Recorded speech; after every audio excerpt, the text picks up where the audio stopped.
Water signs, tignan po natin kung ano ang mensahe para sa'yo ngayong araw. Cleanse muna po natin yung space, yung energy, your heart, your mind. Ayan. Cleanse muna natin. Okay, this is for you. Water signs, Cancer, Pisces, and Scorpio. Ayan. Inaalis na natin yung mga negativities, yung bigat na nararamdaman mo ngayon. Inaalis na po natin yan. Okay. Tignan natin ano ang mensahe para sa'yo. Spirit guide, mensahe po natin kay water signs. Tignan natin. Cancer, Pisces, and Scorpio. So we have mirror. Nagre-reflect yung iba sa inyo. Alam mo, naririnig ko na kanta, yung Mr. DJ. Tama ba? Iba yung kanta na yun.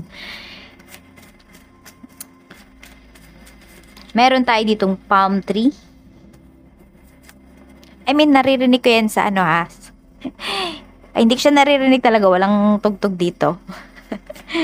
Ayun yung channeled song para sa inyo. Ayun yung ibig kong sabihin. We have hand of cards. Kailangan nyo palang ito manahimik. Yan yung sinasabi sa inyo ni universe. Lalong-lalo na pagdating sa usapang pera. Tahimik lang daw kayo. Kilos kayo ng tahimik dito. Sabi ni universe. Mukhang may magyayaya sa'yo ngayon. Hindi ko alam kung magyayaya bang magsugat. Or ano ba to? Merong magpo-pursue kasi sa'yo. Pwedeng sa business to, pwedeng kakausapin ka nung taong to regarding business, or basta regarding sa pagkakakitaan. Any side hustle, kakausapin ka ng tao na yan. So, tingnan natin kung ano pa, or pwedeng baka may magyalang sa'yo ngayong kumain sa labas. Check natin ano pa yung mensahe para sa'yo. Spirit guide, mensahe pa po natin kay water signs, Cancer, Pisces, Scorpio, Sun, Moon, Rising, and Venus. Mayroon tayo ditong dance. Okay, so pwedeng may invitation nga. Meron tayo ditong alien. So, invite ka ng taong to sa lugar na hindi mo pa napupuntahan, or yung mga pag-uusapan po ninyo is medyo, sabihin natin, parang hindi ka komportable. We have a word. Yan, may ino-offer nga siya sa'yo. And yung iba naman po sa inyo, pwedeng bago lang kayo dyan sa work ninyo, pero kayo po ay mabibigyan kaagad ng pansin. Yan, pansin na pansin po kayo dito, water signs ngayon. Kaya mas galingan nyo pa. Tignan natin kung ano pa yung mensahe para sa'yo ngayong araw na ito. Ano pa po yung pwedeng mangyari, Spirit Guide? Ano pa yung pwedeng mangyari sa'yo ngayong araw? Okay, meron tayo ditong Two of Pentacles. Medyo naiilang kayo sa makakausap ninyo ngayon. Kaya, it's either ano ba, magbibisi-bisihan yata yung iba sa inyo. Ayan, may magyayaya nga talaga sa inyo ditong lumabas ngayon. Some of you, pwedeng ito ay manliligaw ninyo, or baka kayo yung mag-effort dun sa nililigawan po ninyo. Tignan natin. We have Two of Cups. So, ano to? Maganda naman yung intention sa'yo ng tao na to. Kung yan ba ay sa love life, sa business, basta mapagkakakitaan. Nakikita ko naman dito na parang ikaw lang talaga yung hinihintay niya. Oo, sagot mo lang talaga. Tignan natin pagdating po sa trabaho. Kamusta?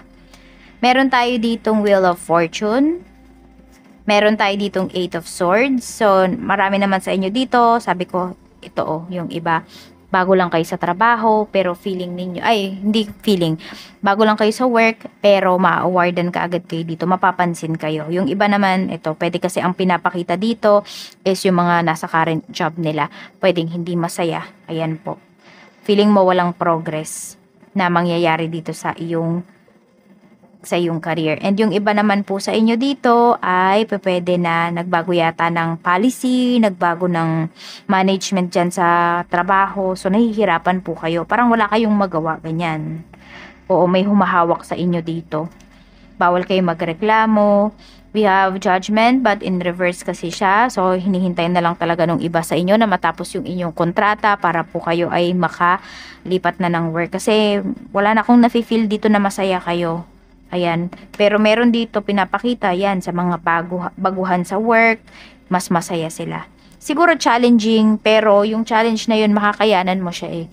Kaya may promotion dito na lumalabas, or pwedeng may token of appreciation kaagad. So, tignan po natin ano pa yung mensahe para sa'yo. Spirit Guide, mensahe po natin kay water signs pagdating po sa iyong negosyo. Kung meron po kayong negosyo, tignan natin. Okay, meron tayo ditong the moon at meron tayo ditong Queen of Cups. So, madaming nai-insecure dito pagdating sa iyong negosyo. Yan. Ingat lang kayo kasi baka mamaya may magpa-victim dito na kliyente ninyo. Yan. Oo. O kaya naman isa sa mga kakompetensya nga ninyo dito pagdating sa trabaho. Ay, sa negosyo pala. Five of Cups. So, parang hindi nyo kasi pinapansin yung tao na to, kaya magpapapansin talaga siya sa'yo. So, pasensya na kayo, masyadong lumiliwanag kasi nga nagsindi tayo ng insenso.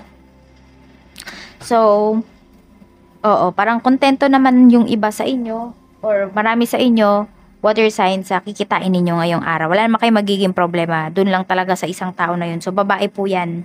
Oo, medyo parang nagpapapansin siya dito sa inyong negosyo. Siguro, hindi nyo na talaga siya binibigyan ng ng pansin, ganun. Kaya pwedeng gumawa yan ng issue. Tignan natin kung ano pa yung mensahe para sa iyo pagdating naman po sa kaperahan. Mayroon tayo ditong Queen of Swords. Meron tayo ditong Five of Swords, okay? At mayroon tayo ditong The Emperor. Di ko alam kung sino yung naghahawak ng pera mo. Or pwedeng hawak mo yung pera mo, water signs, pero hindi ikaw yung gumagastos. Hindi ikaw yung nakakaubos ng pera mo. So, meron dito, pwedeng hingi ng hingi sa'yo. Oo. Pwede nga ngayong araw manghingi sa'yo yung tao na yan. So, parang, nanghihingi na nga siya. Nanghihingi na lang yung taong to. Sinusumbatan ka pa. Parang ganyan. Parang, oo, pinaglalaroan niya yung damdamin mo. Parang bineblame ka nung taong to. Ikaw na nga yung nagbibigay sa kanya. So, nasa sa'yo yan kung ikakat mo ba yung connection mo sa taong to or yan, makikipag-ayos ka sa pamamagitan nitong pera. So, pwede kasi na nagagalit sa'yo yung taong to dahil sa pera. Hindi ko naman nakikita na ikaw yung may utang dito sa tao na to. Pwede nga na siya pa talaga yung may atraso sa'yo in terms of money, pero siya pa yung galit. So, nakokontrol ka niyan. Tignan natin kung ano pa yung mensahe para sa'yo. Spirit guide, pagdating po sa love life, kamusta naman si water signs, Cancer, Pisces, and Scorpio? We have King of Wands. Meron tayo ditong Seven of Swords. Okay, may nahuli daw dito. Meron tayo ditong Six of Pentacles. Okay, hindi ko alam kung nangungutang ba yung asawa mo, yung person mo sa ibang tao. Yon ang nangyayari. So, parang nagkakaroon siya ng utang na loob. Tapos, ang nangyayari ay basta may nililihim kasi sa'yo yung person mo. Meron nga dito pwedeng nagsusugal talaga. Pwedeng asawa mo yan. Pwede rin hindi niya sinishare sa'yo yung kinikita niya. Pero galante siya sa ibang tao magbigay. So, alam mo yun, nakakasakit ng damdamin. So, nagtatap mo ka dito sa tao na ito.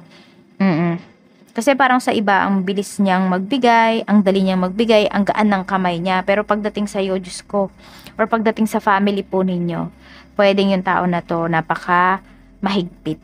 Yan yung pinapakita dito. So, feeling mo napaka-unfair niya. Yan, unfair siya towards sa iyo at sa ibang tao. Oo, yun yung nakikita mo dito. Yun yung pinagdaramdam mo dito sa person mo. Tapos, pwede rin kasi one-sided yung relationship. One-sided yung nararamdaman pala. Pwedeng ikaw yung effort ng effort, ganyan. Or feeling ng person mo siya yung effort ng effort dito sa relasyon ninyo. Tingnan natin. May energy dito na parang napapagod talaga. Tingnan natin. Okay. Pero alam mo na, abuso kasi yung kabaitan ng person mo. Nakakapagtaka nga ba't hindi siya sa'yo generous? Bakit sa ibang tao? Tignan natin kung ano pa yung mensahe. Siguro iniisip niya, kaya mo naman kasing tumayo sa sarili mong pa, kaya mong buhayin yung sarili mo, parang ganun. Meron tayo ditong conversation, unsatisfied, okay, so pwedeng may usapan kayo ng person mo or nag-uusap kayo, tapos bigla siyang mapuputol ngayon kasi pwedeng nasa trabaho pa yung iba sa inyo or biglang may inutos sa inyo yung boss ninyo or ano ba, yan, basta parang mapuputol po yung inyong usapan dito. Yan, I'm always longing for you. Pwede naman na mabitin pa yung person mo pero ilang oras na pala kayong magkausap. So, ganyan kanya nami-miss. Ayan, pag di kayo magkausap. Pwede rin baka may chikahan nga dito. Yan. So, yun, parang mapuputol talaga siya. I mean, ngayong araw lang naman mapuputol yung usapan. Pwedeng di na kayo makabalik kasi pwedeng sobrang busy nyo na po. Water sign. So, ito po yung lucky numbers mo. We have number 8, number 43, we have number 49, we have number 25, number 26. Nasabi ko na ba yung number 5? Hindi ako sure, no? Ay, parang hindi pa. And we have number 3. Ayan. Hindi ko alam kung ilang numbers na ba yung nasabi ko, pero yan po yung lucky numbers mo. Ayan. Maraming salamat po. And mag-iingat po kayo always. More blessings to come. Bye-bye!